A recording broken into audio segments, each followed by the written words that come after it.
ameneyu ndani, inu ndani, inu ndani, ameneyu ndi Yesu kango wa Yuda, ameneyu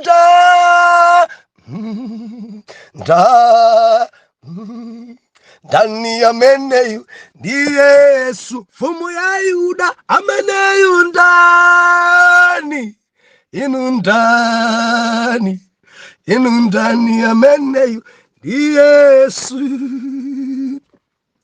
Ndikulandireni okondedwa omvera konse kumene muli.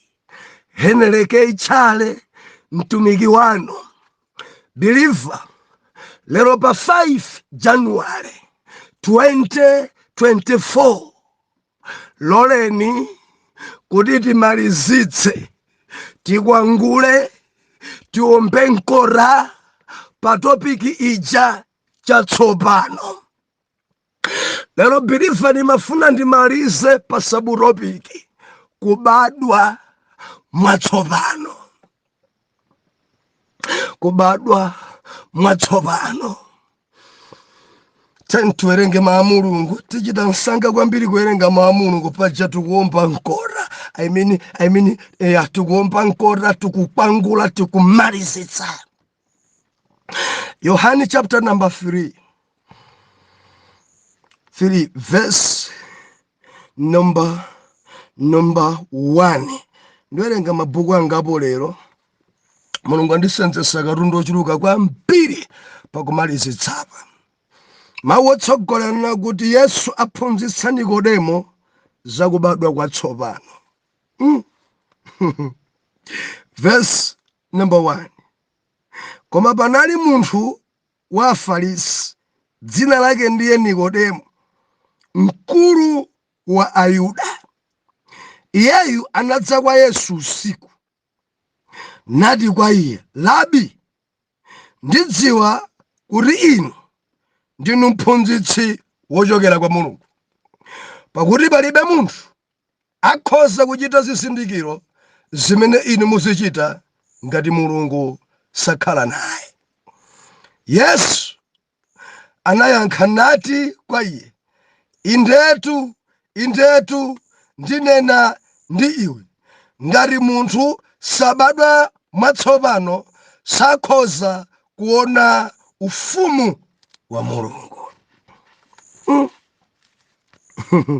Ndiwerenge Luka chapter number 3 verse number 21.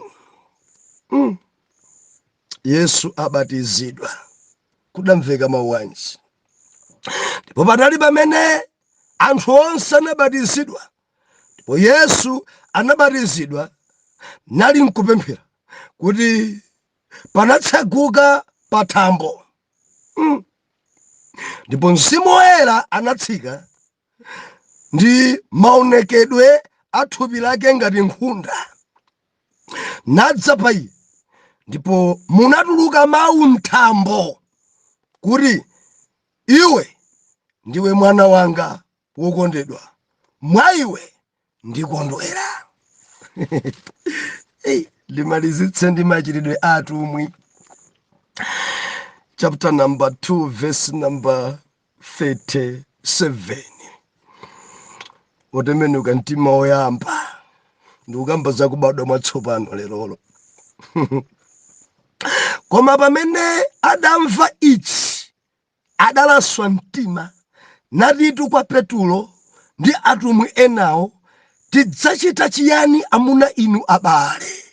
Koma Petulo anati kwa iwo, lapani, batizidwani yense wa inu m'dzina la Yesu Khristu kuloza ku chikhululukiro cha machimo anu, ndipo mudzalandira mphatso ya Mzimu Woyera. Time pamenepa ndinako kutsimikizika mtima kungowerenga kokhako Mzimu Woyera kuyendera wina aliyense payekha kuti apapa lerolo pali minofu. Believer wiki ino takhala kunena nkhaniyi chatsopano tafukula ife m'masiku wochuluka kunena kuti nthawi zina chinthu chatsopano chimatha kukupweteka. Tanenapo ife ndipo taona zitsanzo malemba.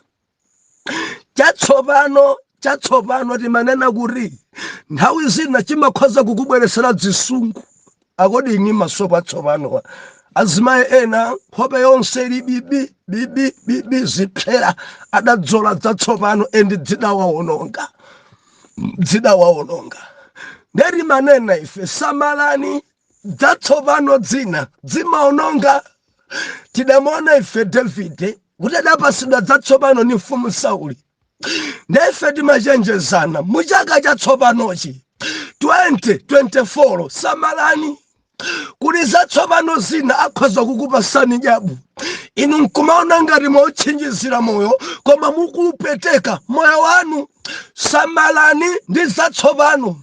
Pali mathalauzala, pali majekere amene Satana amapasa anthu kuona ngati ndzodzetezera pamene dzifuna kuwaonongetsa. Koma Davide adamuyankha Sauli, izizi sindazidzolowere. Ndimafuna ndichenjeze ku dziko langa ndikuomba nkora zinthu zimene angakupaseni jabu, zimene tate wanu sanakupatseni zitayeni. Ku dziko kuno kuli dzimaovololo zimene jabu amapasa anthu kuona ngati nzotchinjiriza moyo pamene zilibe moyo. Ndimati lisekhwere dzitaye chifukwa dzina dzisutha mangayi akumbudza akubabada akulikita kwa mpiri Goliati akugwesa nazo. Ndimati nkuchenjeze kuli Goliati olimbana mmoyo wako, olimbana mbanja lako, kuli Goliati olimbana ndi mtundu wako, olimbana ndi utumiki wako, kuli Goliati. Endi ukachidziwa chimenechi ndimati ndinene imirira mtundu. Timanena pano kuti ena ndinu a Davide mukuyimirira mtundu. Chidzikupweteka Mulungu akamanyozedwa. Chidzikupweteka ngati ntchito ya Mulungu sikuyenda bwino pa minister, pa church, pa group. Chidzikupweteka anthu akamapembedza mafano ulipompo. Chidzikupweteka rengapo Davide no. Goliati sanganyoza na Mulungu. Ngati ndikuomba nkotatu sangatukwana na Mulungu. Uyo Mulungu adandithandiza ine kupha mkango ndi chimbalangondo chifukwa cha mbuzi za bambo. Ndiye ndi mtundu wa Israeli ana apangano wakuzidziwa chimene uli. Davide amanena kuti ndife ana apangano. Mulungu adalonjeza pa ife ndife oumbalidwa, sindife ngati Afilisti no. Uyuyu Mulungu ampereka mdzanja langa. Endi mwanaye analowa opanda support. Zimafika nyengo zinopanda support. Sala kudya wekho opanda support. Pemphera wekho opanda support. Ukamapemphera amuna kumakuza tachoka kundisokosa pitoko opanda support. Ndimati ndikulimbikitsa mzimayi pita abe kuchipinda chinacho. Pita pa baraza, pita pa sitting room. Pita ukapemphera ngati akukuletsa. Pemphera nyengo zopanda usapota. Usakhale pita abe chitsogolo. Mansanga kwambiri takambirana nkhani imeneyi pafupifupi wiki athunthu. Ndiye dzulo timanena kuti musamale. Dziko kuno kwadzuka dzianeneri dzonyenga. Samalani na Mulungu. Mchaka chino nawonso nyenga wadzuka. Koma malemba tawerenga dzulo motichenjeza. Yesu amatichenjeza. Lowani pa khomo lopabatizali. Ndiye samala kuti amavala dzikopa za nkhosa. Mawu awo ameni isinkhani. Akhoza kukupa samoni believer wo ameni. Idi taneneri tonyenga tiana rasikeva in. Akhoza kufika pa nyumba paja malamu wati odimva kuti haleluya. Hallelujah, ntendele. Officials angovala dzikopa. Muli bwanji kuti praise God. Hallelujah. Kumwamba kwarendera. Ana mwasi ali bwanji praise God. We are serving such a wonderful God. Akututanga hanimoni. Kudzodza konseku. Tiana rasikeva tovala zikopa za nkhosa tili afisi tolusa. Samalani muchaka cha 2024 wadzuka dzineneri. Chenjezo langa anali pamene pali neneri waona dziwani kuti so pali neneri wonyenga. Believe sanditsutse. Si wonse amene alipo ngonyenga alipo enaona.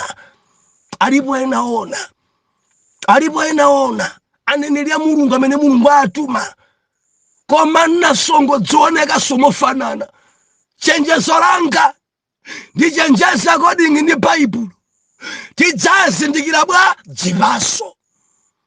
dzibaso adzuka ambiri zoti manena kuti amachita kulengeza zakuriya ndeni machita kunenene kodi akuluakulu. Koma dziko langa kodi mukudziwa chilichonse timachiyeretsa ndi mawu. Paulo anena kuti kena kalikonse kamene ife tifuna tidye kamayeretsedwa ndi mawu. Timachita chenjezadzo tenti dzipemphere dzovaladza chifukwa ngati sitisamalitsa tikhoza kuyenda maliseche. Chifukwa chioneka chovala china chilichonse kuti nchakunyanja, chakudya chilichonse chikhala chakunyanja, magalimoto onse akhala kunyanja, njinga zonse zikhala zakunyanja. Believer muchaka chino cha 2024 ndi udziwa kuti chaka chatha chijaona mizido kwambiri. Chaka chino maso ako atseguke, pempherera chilichonse before kuchigwiritsa ntchito, kaya ndi dress, kaya ndi suri, kaya nchakudya, even bread weniweni pempherera kuti mulungu adziyerese. Yesu anati dzimalowa mkamwa, dzimalowa m'mimba, kena timadzitaya ku toilet. Idzidzi zisatipangise mpaka na kulimbana naso. Kureku chilichonse nchopangidwa tikamanena kuti tisagwiritse ntchito zopangidwa kureku tivivinizana tisokonezana. Mamudzampezaro amari koma kuyuza sugar. Mukudziwa sugar songopangidwa. Fanta musamwe koma sugar mukutira mpolichi. Sugar mampanga ndinu mwindi factory yanu. Ambuya atithandize. Anthu tichimanga kudzala chini mbewu dziwira kupangidwa mbewuzi. Mbewu zimene anthu akudzala ziwira kupangidwa kani mbewu ya chimanga, kani mbewu ya mbarara, kamu masidziwa zonsezi zopangidwa zokhazokha. Ndemukati zopangidwa tisadye kapena kuti tisagwiritse ntchito. Ndiye kuti tiyendera dzikopa. Bwanji mukana kuvala dzikopa za ng'ombe, ndiye kuti trouser musavala yosefanja kunyanja. Hallelujah. Muli nekitayo pakhosi. Mudzapeza somwina kutumikira kugwiritsa ntchito microphone kasanzopangidwa zilibe satanism masipika makeyboard. Hallelujah. Believer kamayeretsedwa ndi mawu. I believe it alankhula kwambiri nkhani imene lero ndimafuna ndinene pompa nkora patopiki imene tikuompa nkora ponena kuti kubadwa mwatsopano. Believer ndimafuna ndichite chakukudandaulira 2024 badwa mwatsopano. Chatsopano believer ndili pamene palero. Chatsopano chimadalirika. Chatsopano chimaoneka mowala. Chatsopano chimakhala ndi fungo yapadera yatsopano. Chatsopano believer chimakupangitsa kuti uoneke bwino. Chatsopano believer chimakhala chosiririka. Chatsopano believer chimakhala chodula. Chatsopano ndi ukamba chatsopano. Bible ikutitsimikizira believer ndimafuna ndikutengere patali. Kudziko kuno Mulungu adanena kuti tsoka mtunda ndi nyanja chifukwa woipa atsikira kumeneko. Adabwera poyambirira ndi jabu. Hallelujah. Ndiyakuti Mulungu atakonda dziko, ataona kuti jabu akutizunza, ataona kuti jabu asokoneza anthu, adamtuma Yesu kupita kukachenjeze chatsopano. Ndikukamba kuti chatsopano chidatsika koposa choyamba. Chatsopano chidatsika ku dziko. Choonadi chidatsika ku dziko koposa choyamba. Bible inena kuti atangotsika koyambirira adalowa madzi ku Yorodani. Adakumana gulu luphapha ndi Yohane Mbatizi adambatiza. Poyamba mabuku ena manena kuti ankakana kuti ine ngosayenera ndibatize inu. Bible ikunena kuti Yesu adamuwuza kuti chonde ichi uchichite kuti lemba ikwanire. ndipo adabatizidwa Yesu ndi Yohane. Akuti adabatizidwa mzimu woyera udatsika m'maonekedwe a thupi onga nkhunda nutera pa mtu pake. Ati kumwamba kudatseguka, miyamba idatseguka ndi mawu, iwe ndiwe mwana wanga wokondedwa, ndimakukonda. Uyu mwana wanga wokondedwa, pansi pomvereni. Uyu mwana wanga wokondedwa, ndimakondwera naye. Haleluya. Kubadwa mwatsopano. Tsiku lina Ambuye Yesu mu Yohane chapter number 2 adapeza anthu mchalichi akusinthana ndalama, madola, malandi, ena kugulisa tomato, ena kugulisa nkhunda zawo kuti ena akapereke nsembe. Zinkachitika zimenezo malo pemphera.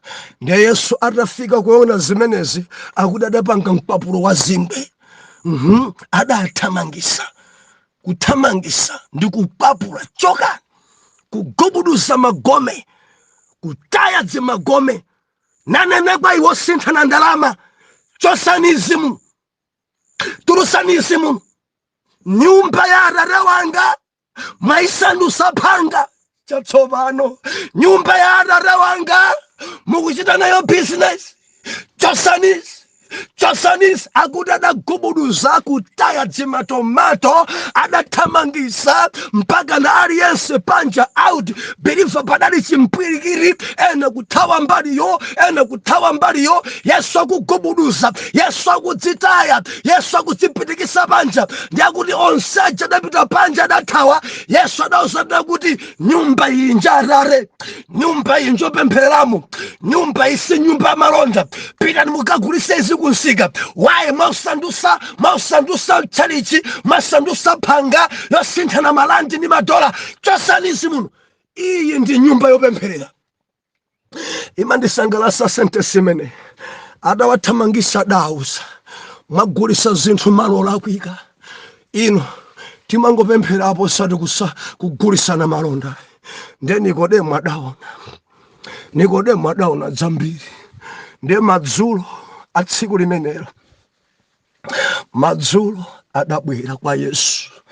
Ndadabwera kwa Yesu anena kuti, Labi, inu ndinu mphunzitsi weni ochokera kwa Mulungu.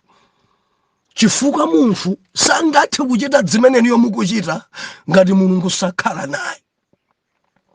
Ndiye Yesu akumuyankha, Nikodemo tamvera, ngati munthu sabadwa mwatsopano sakhoza kuona ufumu wa Mulungu. Andodomesa Nikodemo, munthu angabadwe bwanji? Okalamba ngati ine ningabadwe bwanji mwatsopano? Ndilowanso mimba mwa mayi anga. Azunguzika. Yesu akuti, kodi iwe siwe mkulu wa Farisi? Bilifa likamane kuti mkulu wa Farisi, Nikodemo adali mulabi, mphunzitsi amene anthu ankampasa ulemu kwambiri, chophunzira, chimprofesa chimunthuchi, chimene mmutu mwace chidali gasi chodziwa bwino kwambiri. Anthu ankalangiza, anthu ankaphunzitsa. Moti Nikodemo adalinso ndi mawerazi ake. Nikodemo adali mulabi. Ndiye Yesu akumfunsa, siwe mphunzitsiwe wachilamulo, wophunzitsa malamulo? Taina ni manena pano biliva kuti malamulo 10 aja Afarisi adachulukisa mpaka na masauzande pa malamulo 10 ya Mulungu. Endi ena mwayi wamene ankadilisa anthu ndi Nikodemo. Awa adapanga salo mkulu amene ndikaragwa uyu mashina Nikodemo. Anthu ankapa saulemu, koma padali mulabi oposa mulabi, Jesus. Padali loya wa maloya, Jesus. Padali dokta wa madokta, Jesus. Padali mfumu ya mafumu, Jesus. Nikodemo aoneka kuti ambwambwani nako pang'ono nzeru. Nikodemo akoneka ngati azunguzika, akumusa kuti ngati munthu sabadwa mwatsopano sakhoza kuona ufumu wa Mulungu. Nikodemo akuti mene ndililimu ndilowenso mimba mwa amayi kuti ndibadwenso. Yesu akuti iwe mkulu wa chilamulo, Mfarisi, sudziwa zinthu izi? ngati munthu sabadwa mwa madzi ndi mzimu sakhoza kupulumutsidwa. Usadabwe chifukwa njanena kwa iwe ena kubadwaso mphepo imaomba pamene ifuna, sudziwe kuchokera kuti ndiupita kuti umva. Nikodemo adanjenjemera, Nikodemo zidandabwisa, Nikodemo ufarisi wake wose adafika posika pa empure kuti nimadziwa zinthu inde koma mkuluyu amadziwa zenizeni. Haleluya. Lero nifuna kuti ndilangise wina. Dzofunika kubadwa mwatsopano. Dzofunika kubadwa mwatsopano. Dzofunika kubadwa mwatsopano. Ndikudziwa kuti mudabadwa kale, mudachoka m'mimba mwa mayi Jere, dzofunika kubadwanso mwatsopano. Ndikudziwa mudachoka m'mimba mwa mayi Phiri, mufunikanso kubadwa mwatsopano. Dziko langa ladzaza ndi Nikodemo okhala ni maudindo koma sadabadwa mwatsopano. Mipingo lero mwadzaza ambiri oyimbira kwaya, amayimba kwaya koma sadabadwa mwatsopano. Mwadzaza mipingo lero anthu akutumikira asadabadwa mwatsopano. Mipingo mwadzaza anthu apasula maudindo ndinu mayi wachigwirizano koma sadabadwa mwatsopano. Yesu akunena kuti ngati munthu sabadwa mwatsopano sakhoza kuona ufumu wa Mulungu. Omvera, ngati simubadwa mwatsopano 2024 ufumu wa Mulungu simuona. Ngati simubadwa mwatsopano, ngati simubadwa mwatsopano, dziko ikatha khwalala ikalira mparadiso simukalowa. Ngati simubadwa mwatsopano, padzadza anthu piliva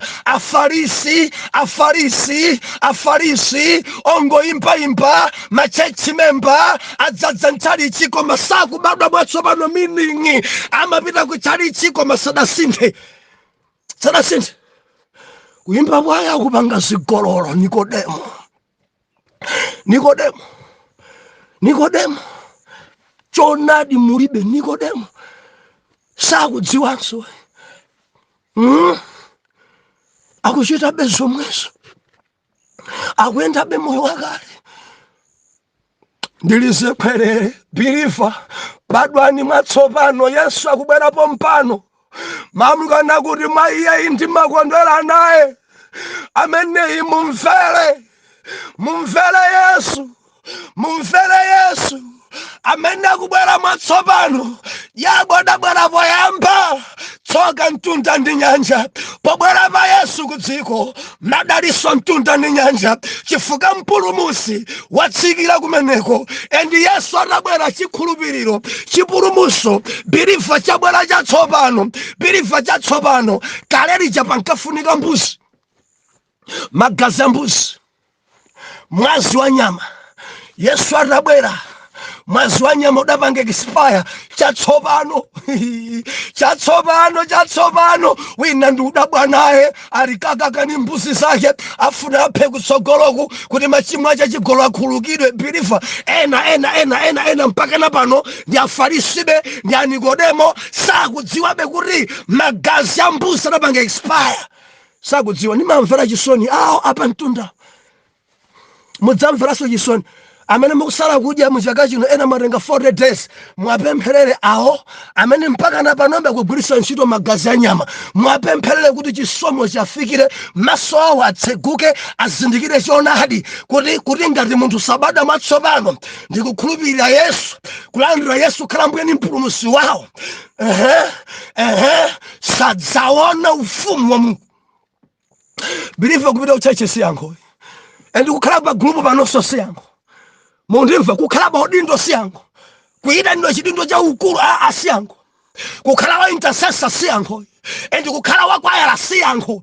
Kukhala mayi wa chigwirizano kukhala mayi wa mfano siyankho. Enati mfano wanga ndavala chaka chatha. Enati mfano ndavala kalekale. Ndine wotchuka, ndine chairlady, ndine treasurer, ndine secretary, ndine mkulu wa mpingo, ndine bambo mfumu. Tamvera biliva, izizi siyankho. Yankho ili pamene ukubadwa mwatsopano, ukuleka moyo wako wakale, ukutembenuka mtima. Mchali chantu adzadza, chichechi chantu 100 chakuti, ena chichechi chantu 100 chakuti, wabadwa mwatsopano atatu yenini. onsewa sanabadwe mwatsopano and sakukudziwa kubadwa mwatsopano amapanga zawo zachipembedzo akhoza kukhulupirika pachina chache pampingopo koma sanabadwe mwatsopano. Bilivani mafuna ndinene zonse zimene mukuchita, ndifuna ndinene mumatumikira bwino ku chechi inuyo, kaya nzomangamangazi, kaya masimentiwa amakudalirani, kaya malata mmagula nokha. Funso yanga nkumati, are you born again? Ndinobadwa mwatsopano? Mumayimba intenti nwakwayala, are you born again? Ndinobadwa mwatsopano? Mumalankhula malilime inde riyamanyo robosha kata yaya, are you born again? Inde keyboard mumayimba, piano mumayimba, gitara mumayimba, ndinodalirika, muli ndi tayo yabwino. Funso yanga nkumati, ndinobadwa mwatsopano? Ndinobadwa mwatsopano? Hallelujah. Tsiku lina Petro adalalikira, tsiku la Penti, ndi anthu aja adadzazidwa ndi Mzimu Woyera nayamba kulankhula malankhula atsopano. Kudali kulankhula matsopano and kudzodza kwa kuti anthu ankalankhula zilankhulo 17 day ya Pentecost. Padali malanguage 17, ena kulankhula Chiputikisi, ena kulankhula Chingerezi, ena kulankhula Chisena osamvanazo. Ndi anthu akadabwa, tikwadziwa ifewa bwanji akulankhula Chimozambiki, akulankhula bwanji Chichina, bwanji akulankhula Chifrench, akulankhula Chitumbuka, bwanji tikwadziwa ndi achewa, waye akulankhula ngati Ingerezi. Ndiye anthu adayipeza okha munaja aro aledzera kachasu akachasu ndi chonchi amanena zosamveka ndiye Petro adayima pakati paramunena awaru aledzera inde koma sizimene mukunenazo. Uwu ndi Mzimu Woyera watsopano. Adzadzidwa ndi adayamba kuwafotokozera kwambiri kale. Adzadzidwa Bible nakuti amunaja Petro adalalikira ndikuchita mopasa ine, adalaswa mtima natitu kwa Arumi titani amuna inu abale titani. Believer, uthenga ukamalalikidwa udzilasa mtima, akuti adalaswa mtima natitu kwa Petro ndi Arumi enawo titani misozi kugwa pa tsaya lawo nati kwa Arumi titani. Adalaswa mtima Petro adati lapani badwa matsopano, lapani batizidwani ndipo mudzalandira mphatso ya Mzimu Woyera. Lonjezano ili pa inu, mudzalandira mphatso ya Mzimu Woyera. Lapani batizidwani ndi kulosa kwa chikhulupiriro chanu and mudzalandira mphatso ya Mzimu Woyera. Bible ikunena kuti padali azibambo oposa 3,000 day imene adalalikira Petro, akuti day imeneyi anthu adalapa, anthu adabatizidwa 3,000 tsiku limodzi. Adalaswa mtima.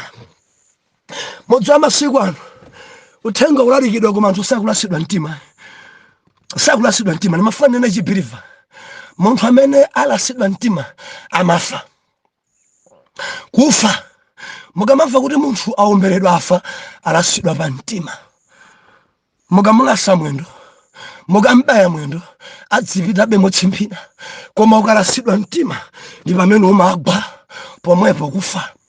Message idzilasa mtima, ikalasa mtima imakupha umunthu wako wakale, ndi ikakupha umunthu wako wakale umabadwa umunthu watsopano. Ukafa muchakale umabadwa muchatsopano. Anthu amanena kuti mayiphiri ndi asintha, bambo jere bambo muhango zakale zawo adaleka koma ndi asintha. Kubadwa mwatsopano asoeka ubadwa mwatsopano kuma chinsinsi. Message dzikulasa mtima. Zimadabwisa anthu amakhoza kuthokoza kuti koma abusa chale lero alalikira mwana munthu uyu kama kansena kosauka ngati ako osachuka kokhala kunsanje ngati ku Nazareteko kunsanje nkuchokako zinthu zabwino chonse koma lero ndi alalikira nkuti akana choncho ndi kuti nkhalango tomwe achani nkaswa chibwenzi koma ndi alalikira mwene wina achamba chilimanja akukoka pamalipo kwe uchuchapa amwene mwana wa munthu asinja nsena wina akunena nkurele ni chibororo chamwa wina akunena choncho nkuti dzimankhwala zili mchinofa mudzafaya uthenga wa mulasa mwendo. Koma akalaswa mtima mamva kutsutsika, akalaswa mtima mamva kukereka, ena mothokoza uthenga ni mamuna wa mwini. Ndikumayimba foni abusa, lero mwalankhula ndi moyo wanga, ali kunyanja mamuna wa mwini wake. Abusa mwalankhula ndi moyo wanga, ambuya adzikukudalisani, mudzafayani uthenga wa mulasa mkono. Si mtima ya, akalasidwa mtima amapita kulira kwa chibwenzi chachi, chatha lero. Chatha. Amapita kulira apiri upiri uthenga wandilasa inu ndine sitidzagona naso. Pepani akulira wamulasa akufa muchakale chake sindidzakuvulira ninso. Pitani kwa akazanu, ndaononga chuma cha ana anu, ndaononga tsogolo ya akazanu, inu ndine sitidzagonana. Uthenga lalikira busa chale wandibaya. Sindikusamala kankona ninjala, sindikusamala kandikhala bwanji, koma ndikufuna Mulungu biliva dzimatheka izuka lasidwa mtima. Anthu amalalikira uthenga Mulungu mchachi nkumaitabe uchimo. Uthenga umalasa chala cha mwendo ndi amayendabe utsimpina. Samagwa muchakale chawo, samafa muchakale chawo. Ambuye Yesu akunena kuti haleluya, ngati munthu sabadwa mwatsopano sakhoza kuona ufumu wa Mulungu. Funso langa, are you born again? Mudayamba 1980 kupemphera, are you born again? Mudayamba 2001 mpaka na mupempherabe, are you born again? Kuyamba kale zilibe ntchito, are you born again? Mudatembenuka mtima, mudalapa, mnaye ndi Yesu ndinu mudziwana. Palubale pakati painu ndi Yesu. Bilifa maminitsi akuonjezeka apa. Topic ndikuomba mkota mundikhululukire. Are you born again? Malemera inte, are you born again? Mumapita kunja kuluka pandeke, ndinobadwa mwatsopano. Yesu akunena kuti zonse zilibe kanthu, munthu kuti apulumutsidwe aone ufumu wa Mulungu abadwe mwatsopano. Badwa mwatsopano, chita zatsopano. Ndalira Yesu kuposa kale, mpembedza Yesu kuposa kale, tembenuka mtima moyo wako wakale uthe. Message zikulasa pa mtima, umafa muchakale chako. Ndikukamba ndilena akazi folo achani nawo, wakhala kwazembera akazako kwambira nthawi yonse. This is 2024, are you born again? Sungasiya akazi ena usamale banja lako. Taona kuphunzitsa ana kuchibwenzi, ana ako sakuphunzira, endi chilango cha Mulungu ana ako amambwambwanisa samakhoza. Sungatembenuke mtima, kodi uthenga sungakulase pa mtima.